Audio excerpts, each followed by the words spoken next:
too long, feminism has held itself back. Like a chameleon, it's time for feminism to wind back and then lash straight forward. Our side of what's that's what we support.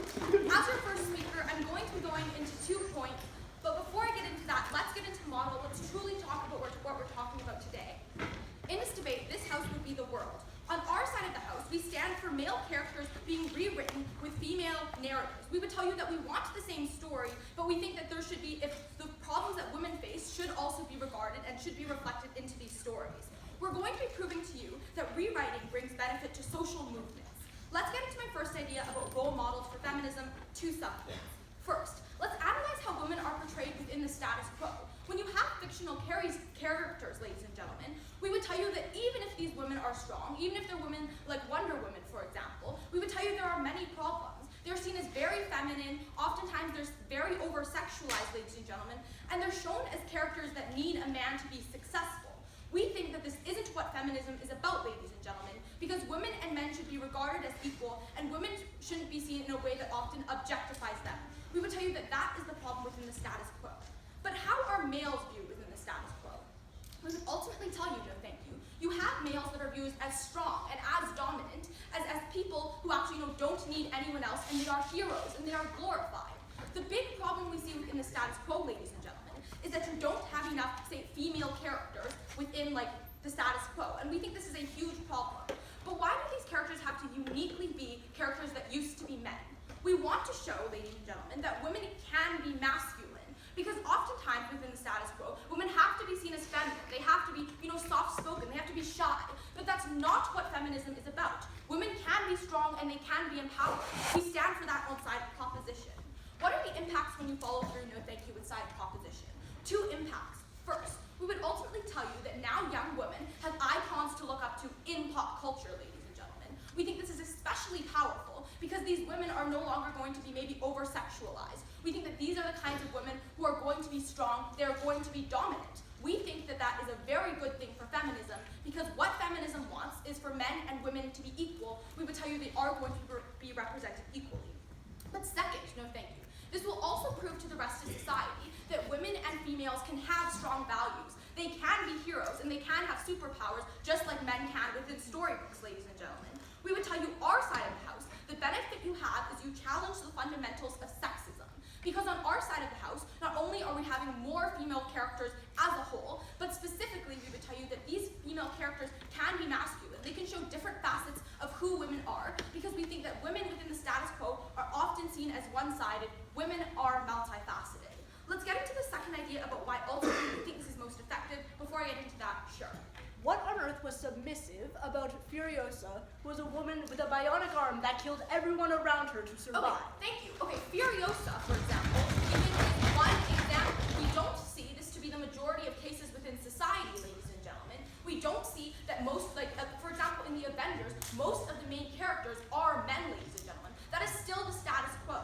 But furthermore, we would tell you that even more than that, we think that fan bases already exist for, say, male characters. That's why it's such a good thing. I'll be expanding upon this in my construction. Let's get into this first subpoint about the diversity in narratives.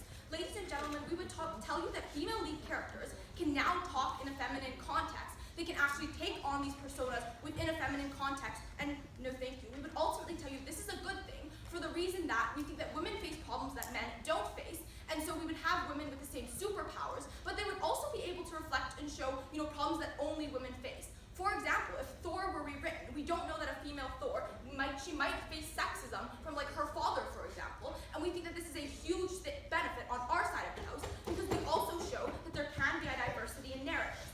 But second, this is also effective because we see that fan bases already exist within the status quo. You already have attention on these kinds of huge fictional characters, ladies and gentlemen.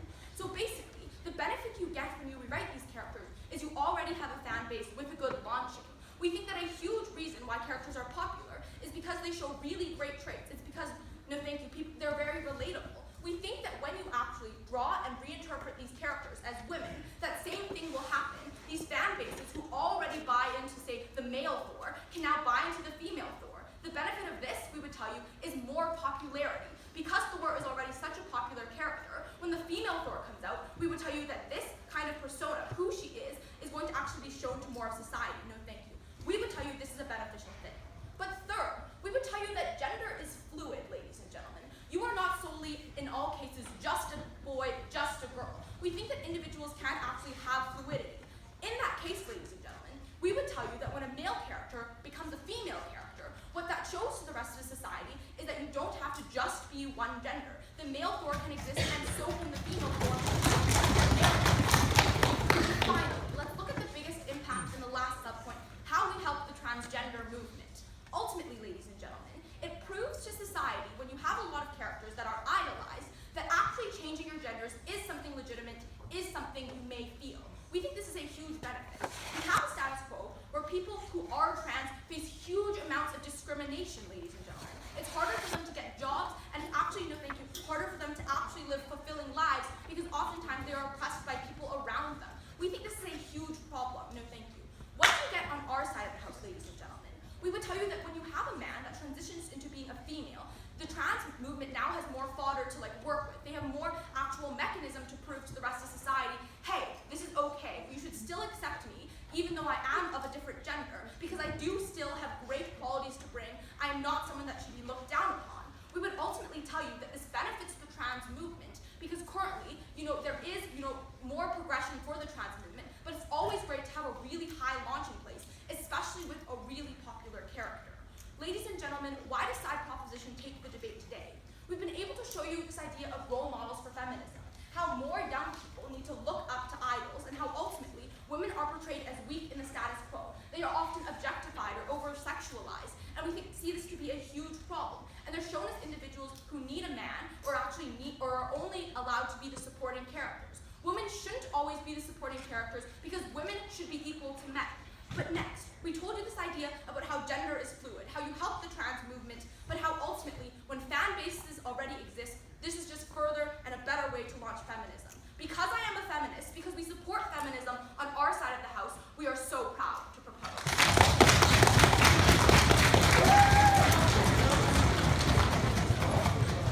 All right, I thank the Prime Minister for their remarks, and I invite the member of the opposition to take the floor and open up the op case. Hear, hear.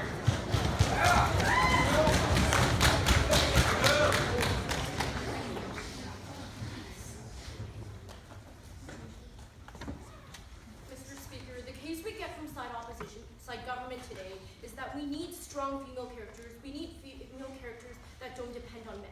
What we're going to be proving to you today under side opposition is that when you have an original female character, you have a lot more freedom to do that. You don't necessarily have to put the context of that story within a traditional male narrative. It becomes more representative when you can deal with different themes that don't necessarily have to do with traditional male values. We think that when you have much more diversity within these sort of themes, the message of empowering female characters, different female characters with different life narratives becomes a lot more empowering. So what are we going to be doing for you today under our side? We're going to be bringing up several constructions. First of all, we're going to be talking about why it's bad to contingent the success of a female character on a male character. Furthermore, we're going to talk about how this actually, people have an incentive to differentiate the two genders of the character, and then we're going to be talking about why there's just going to be backlash within these fandoms as a whole, and we're going to be thoroughly refuting everything that we've heard from side government. So on to our first point, why is using the success of previous male characters bad, right? Because we think what the sort of message this sends is that original female characters don't sell. In order to be a successful female character, you necessarily have to take the story of a male and apply it to a female. And we think that that's something that's incredibly problematic, right? To say that in order to be a successful female character, you have to necessarily take the fame and the narrative of someone who's male, we think that this is far worse, right? So when you're always just viewed as the female counterpart of another character, we think that this doesn't actually necessarily lead to the sort of empowerment that we want. We would rather people consider these original female characters as these are just their traits. This is their life story. They are in it.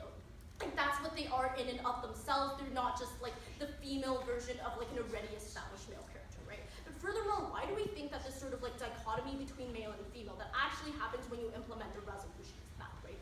Because we think a lot of times what happens when you have a character that you decide suddenly to be female is in order for that character to sell, it does have to be dramatically different from the male character, right? It can't just be the character with the exact same story but now female, right? So what we think happens is a lot of film producers, novel producers, in order to sell that sort of thing and in order to differentiate it, is they go on the opposite part of that spectrum spectrum and they say, because the male version of the character was ultra masculine, now we're going to make the female version of the character ultra feminine to show that there is that sort of large difference, right? And what actually happens with that is now, like, you actually have like a lot of like really, really feminine characters, and we think that it's okay to be feminine. It's totally okay, right? But when all like the male turned female characters around you are feminine, that's not necessarily good. We think that if you decide to be feminine, at least there should be other sort of representations of like masculine heroes and more feminine heroes, and like heroes who take on like varying parts of the spectrum of gender roles, right? We think that when you have that sort of diversity of option as to what sort of stereotypes,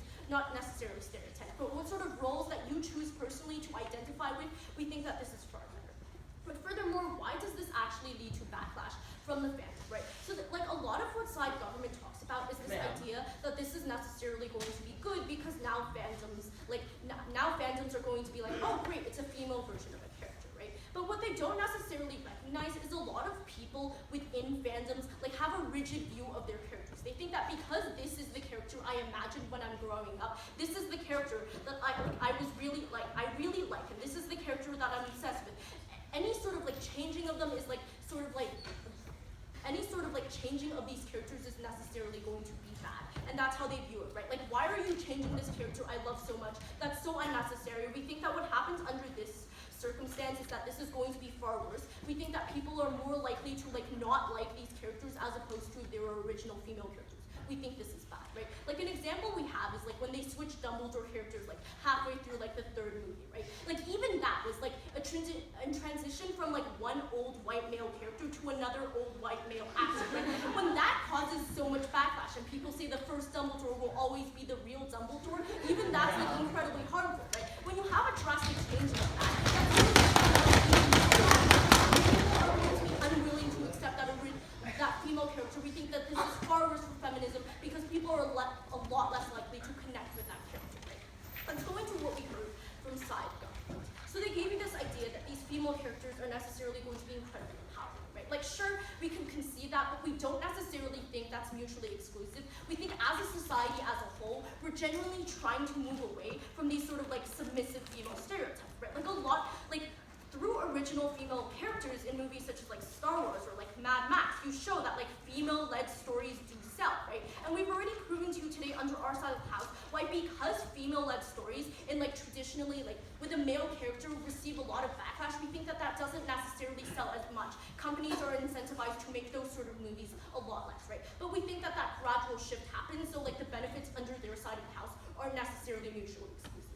But what is mutually exclusive under our side of the house? So several things. First of all, we think that you have a lot more fluidity to actually like change the narratives of these characters, because inevitably, like we already analyzed to you, once you change like one salient aspect of the character, that's already going to like create enough backlash. When you change like lots of things, that's going to create more backlash, right? We think that like given fourth wave feminism and the fact that a lot of it is about intersectionality and not even only just like the female experience, but what being like a black female or like a transgender female is like, we think that once you all encompass these sort of different narratives within like a new original character, first of all, like people are going to be much more accepting to that, but furthermore, you have that opportunity to like actively address these sort of like identity issues, right?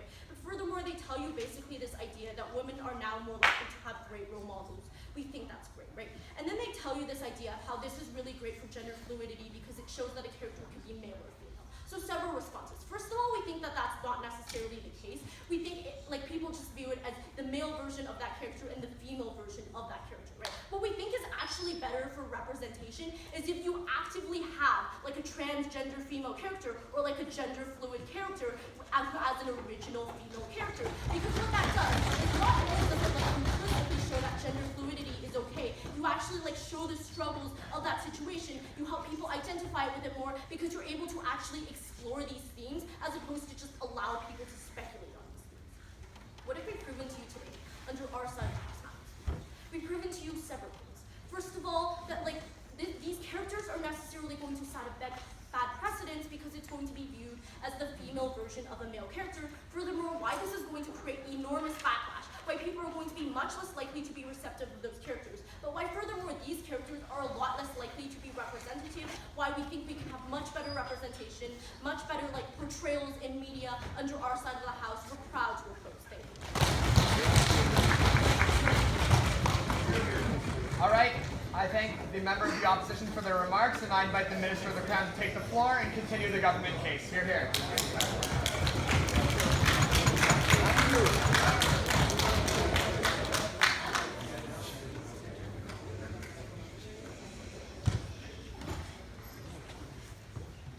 When the Green Lantern is being rewritten as a young Muslim woman, when Superman is being rewritten into Superwoman, we think that we are challenging the seat of sexism, the progenitor of sexism, the very mediums that created these ideals of sexism in the first place. What we believe on teen government is that when females occupy roles traditionally occupied by men, we challenge that fragile ideal of masculinity that has existed for so long. That's why we're so proud to propose.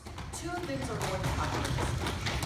First, I'm going to refute everything you just heard from Op. Second, reconstruct the points that Ashley already gave you. Let's go right into refutation.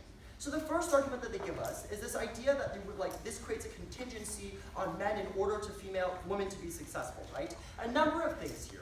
First, what we would say is that original female narratives, on the level of trends, pigeonhole women into places that they don't necessarily want to be, right? So places of over-sexualization, which is why Wonder Woman has such a low female audience, because none of them feel like Wonder Woman accurately or respectfully represents the female narrative.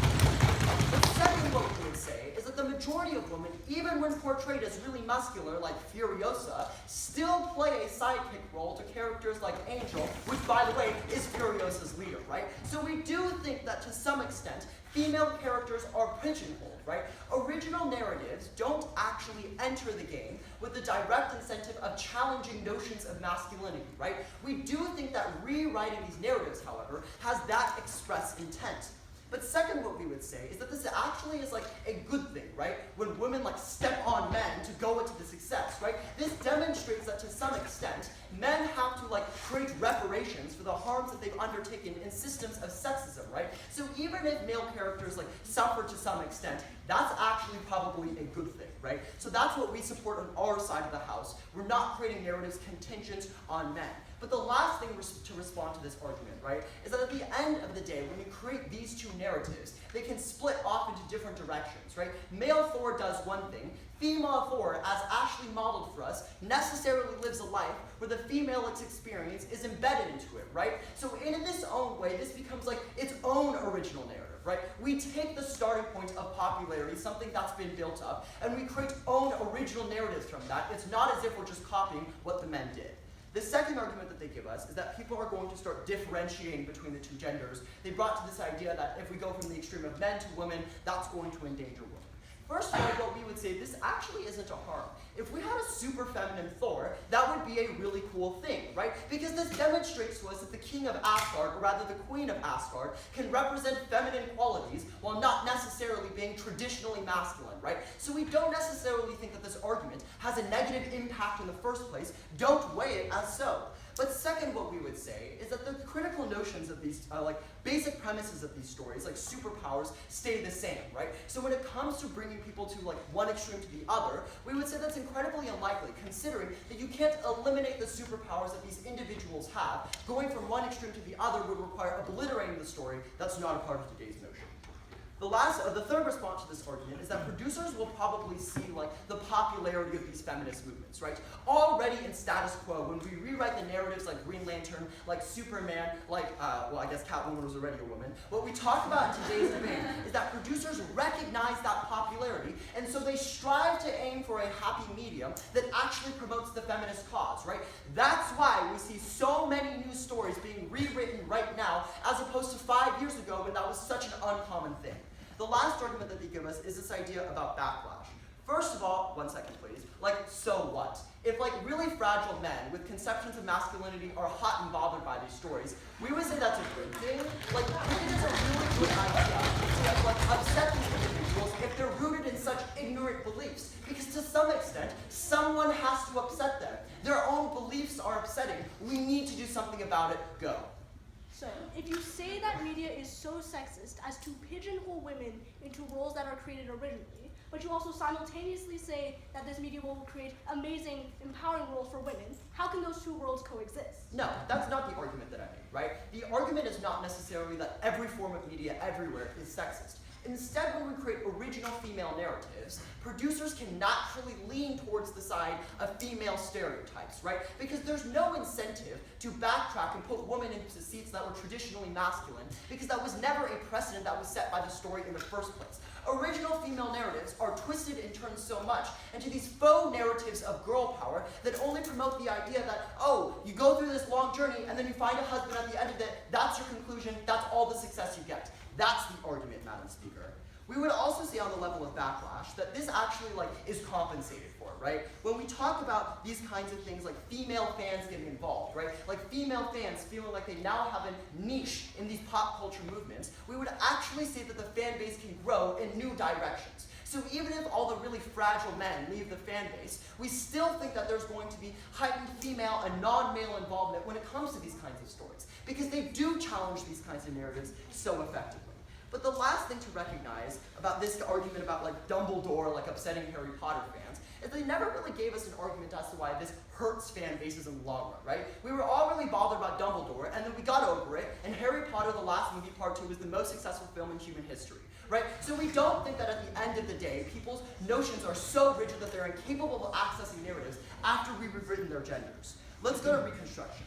The only thing that they say to Ashley's first argument about female role models is that we can do this better through original female narratives. I've already given you an analysis of how these are more likely to be pigeonholed, right? But second, what we would say is that we actually create a greater concept, new radical idea of this, right? We've already told you this analysis, but it's most important to recognize that when women occupy seats traditionally occupied by men, that really, really directly challenges those mediums that express the sexism in the first place, right? We would say that these male-dominated comic books are to some extent the source of where sexism came from. Why don't we attack the problem from its cause, not its symptoms? The second argument that we bring up is about bringing up narratives, right? The only part of this analysis that they talk about is that when we talk about the benefits to transgender movements and how we benefit their ideologies. They talk about this response about creating actively transgender women, right? First of all, we don't necessarily think that falls outside of the realm of teen government. If we rewrite a male character as a transgender woman, they're still a woman, right? So we don't necessarily think that this is not our ground.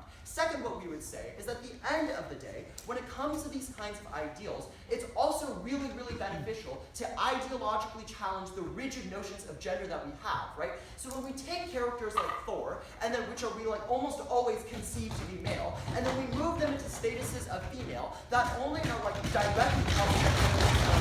then it also tells us that men don't necessarily have to do anymore to be bent to propose.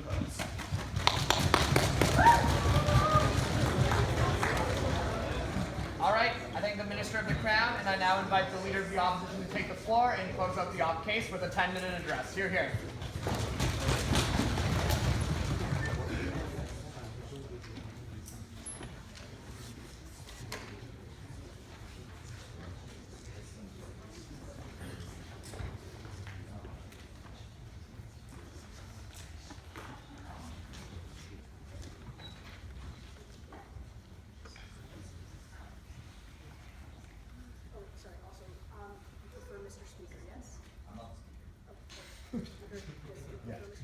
Yeah, whatever.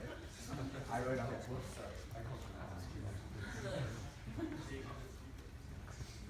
Mr. Speaker, before I go into my speech, I think that there are a couple of tensions that Gov needs to resolve in order to carry on this debate. The first one is their conceptualization of how sexist media is. Because if they say, firstly, that there is no incentive for media to create original characters that are powerful, why would they similarly create already male characters and make them powerful? We say then that the female Captain America movie will just have Bucky Barnes swoop in, save the day, and save Captain America if they are indeed so sexist. So we don't think in that world any of their benefits can survive. The second thing they say, the second tension that we have, they say that when you inherently through showing that a character can be either male or female, that is what shows the trans experience. Again, the issue here is inherent within having a character transition. That transition between male and female, in and of itself, is not an expression of fluidity because it, one, ignores the transition period, the actual part that we think people think that is actually supposed to cover. But secondly, it ignores the fact that these characters are now seen as inherently separate, that it is not the same. I think in order to win this round, they need to reconcile these two ideas. Now, moving into the speech, what am I going to do? What I'm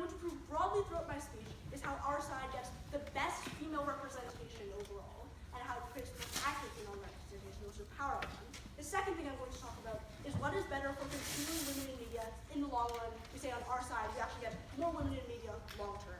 I'm going to prove this by doing three things. First, refutation.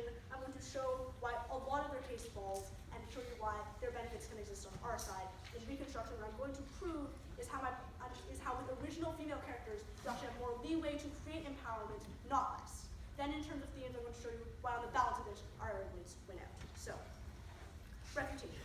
What do we hear from their side of things? The first idea is that this creates role models because women are seen as within powers of improvement. I think it's really important to note that this is kind of within direct contradiction with what we just heard out of the Minister of the Crown.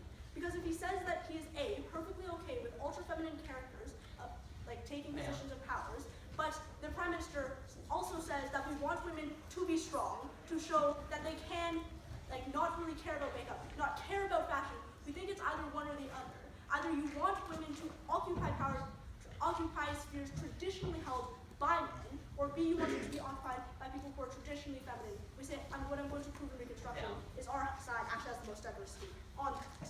But then, in terms of Reconstruction, all we hear from their side of this is that you are more likely to be pigeonholed on our sides. We on side opposition would say, why on earth would that be the case? We say that when you have a character who's already male, you're going to try to differentiate that character as much as possible in order to have unique sales, such that people don't view your character as just the female version of Thor. You're going to try to make them the most ultra-feminine version possible, so it's not just seen as Thor with a wig on, as offensive as that you might be. Second point of refutation. We say that this argument is simply an argument for having strong, empowered characters at all. We say lots of those exist on our side. We give you the example of Rey, someone who is not sexualized, someone who just, kind of beat Kylo Ren's butt using the Force, and did it all without the help of a male. It is about her story uniquely, and we say that the increasing push to have more original female characters is ultimately what is going to be best. Second idea we get, where they say that this helps the idea of gender fluidity because male characters can become female characters. I've already debunked this myth, how you view them as two completely separate entities. They said it themselves, that if you want to have it sell, you're going to try to treat them as separately as possible. But secondly, even if you wanted to show this trans narrative, we say completely skipping over the struggle of trans people, of transitioning, is what actually harms the trans movement, because you don't show the struggles they go through. You just gloss it over something that is super easy to go through, that you don't actually need to suffer. We say that is actually what is massively harmful to the trans movement.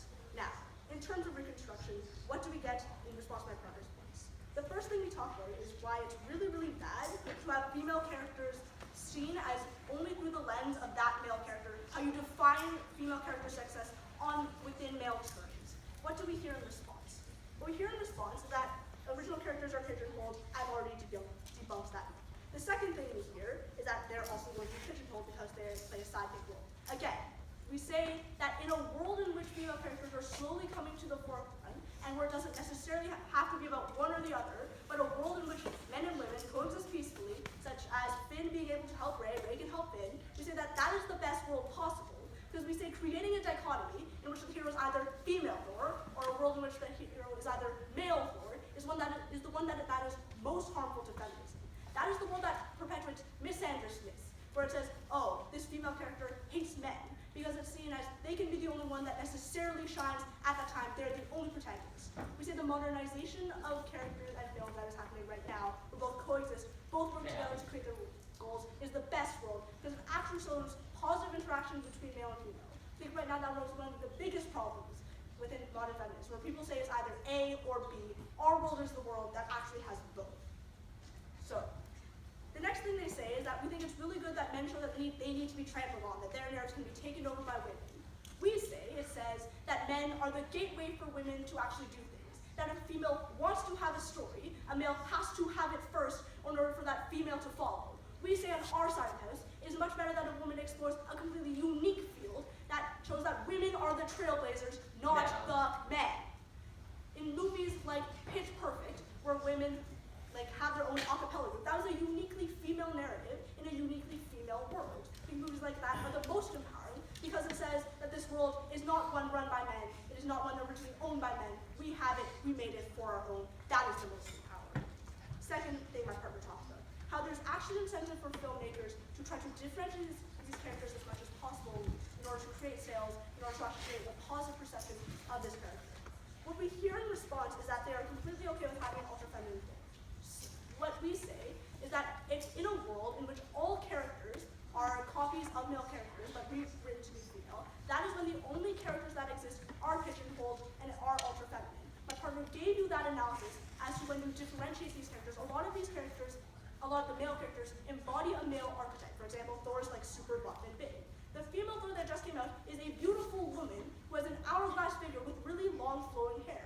We say it's actually much more empowering when you have an original superhero that, doesn't care about the fact that might not regard herself as pretty, is perfectly okay with it, and goes out about her life doing it, and doesn't care about the world viewing her as pretty. We think that is the most empowering world when creators don't feel the need to differentiate and thus ultra-feminize their characters. But more than that, we say the only world in which you can freely choose to embody feminine traits, like enjoy fashion, like enjoy makeup, is a world in which a diversity of these characters exists, where you can look at all of them and say, you know what, I will identify with that.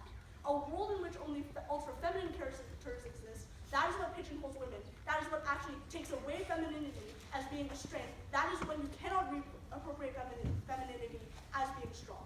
What happens on our world of femininity is when you have this diversity, you think it could be super empowering if you have this female character who is like a makeup artist or a fashion designer, but also simultaneously goes out about her life and has adventures. We think those are the kinds of characters that exist on our side of the house because you have that creative movement, you have that creative fluidity. You don't have to stay within the boundaries of the fandom. That was my partner's third point about backlash. The only response we get is that we don't care about sexist. But my partner's analysis deals with the people who are not sexist, the people who are just really, really attached to the characters who they know and love. Because the problem is, with Michael Gambon, people still ultimately rejected Michael Gambon. They thought he was really dumb. We say that the issue is when people start to reject these female characters, they start to reject female representation as a whole, because in their role, that is the only female representation which exists. Rejecting female representation is never good for feminism on the basis that it pigeonholes women. They don't see what they could be. They don't see all the options out there. Now, moving into the themes, what creates the best female representation? Secondly, what creates a better world for women overall? Best female representation. We get a very simplistic view out of government, which basically says we want women to occupy spheres previously occupied by men. We say that the best world is one where women can take spheres previously occupied by women and show how they are empowered within those spheres, saying if I'm a mother of two and staying at home, I am just as empowered as that woman going out and being a CEO. Those narratives are only the ones that exist on our side of the house when you do not reappropriate male narratives. More than that, in terms of female representation, we talked about why it was really bad to have female success and female characters contingent on male characters already being there.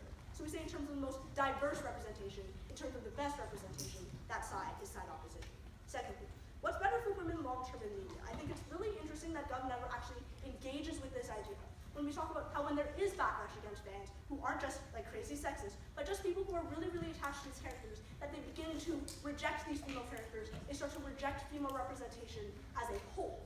What happens when you do this is now you actually lose the incentive for producers to keep making women-driven films. We say in a world in which original characters and female original characters, their movies are massively successful, like Bridesmaids, like Pitch Perfect, like Pitch Perfect 2. That is the best kind of world because now producers actually see original female-driven movies actually selling, not a world in which angry fans say, that is not the Thor I know and love, please change it back, I'm not going to see this movie. We say in terms of female representation, our side gets the most diverse female representation, the most accurate female representation, and our world actually has female representation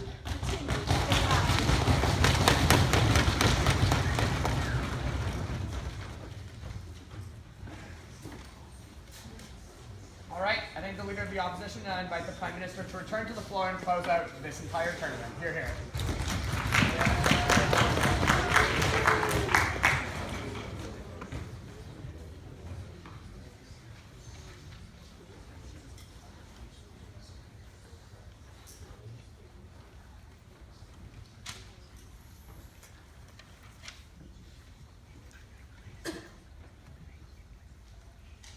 Two themes for you today to show how we won this debate. First, does this align with feminism? Second, does this help social movements? Let's get into this first theme. Does this align with feminism? What did we tell you? We told you that you can show how women can be strong and masculine. They no longer have to be seen as shy, submissive figures. What did they tell us on their side of the house? They told us, no, this is not going to be true because you look like you were only successful because you had a man. Ladies and gentlemen, we would tell you that the We think that the reason specifically why this is unique, why it specifically has to be a character that was once a man, is because then we can defeat the precedent we can properly defeat the precedent. Because we would tell you, on their side of the house, there is no precedent to defeat, no precedent of sexism. On our side, we would tell you that these male characters did have a huge influential role in society. That's the precedent we're trying to defeat. That's what we're trying to show, that women can be as good as these men, ladies and gentlemen. Furthermore, though, they told us, we can just create other women like this. We don't think that this is, they told us they can just create women like the ones we're describing on our side of the house. We would tell you that this is very idealistic and not what the status quo is, ladies and gentlemen. The status quo is one in which you have women who are overly sexualized, who are sidekicks, who depend on men. We would ultimately tell you, as my partner proved, that these women are pigeonholed.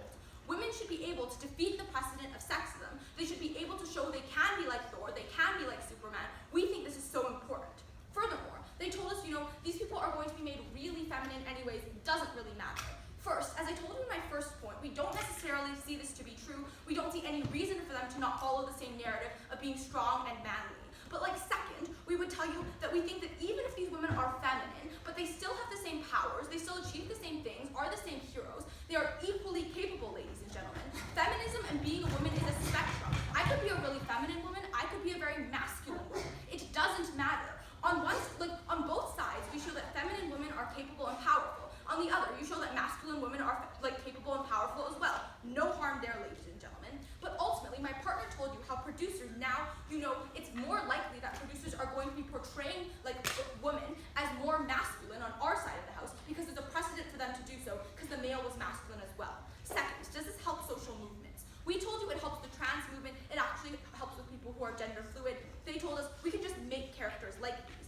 Ladies and gentlemen, the reason we think that this is a better alternative is because ultimately you can normalize the idea of being transgender, but more importantly, the fan bases for these already exist, ladies and gentlemen. We think this is a huge impact. They told us on their side of the house, you get backlash from fan bases. My partner told you about how we're radically challenging what sexist people think. No problem with that, ladies and gentlemen. We think it's worth it. But furthermore, how women can be more included. Women can be included when it comes to popular media, like things like comic books. Because ultimately, ladies and gentlemen, for feminism to succeed, for women to be equal, it needs a platform. People need to know that it's a problem and it exists. You get more awareness when you have fan bases who actually check it out, want to see what it's about. We support feminism. We want it to move forward. We are so proud to propose. All right, I thank both sides of the debate. The teams can cross the floor and shake hands, and we will be the ones to leave the room.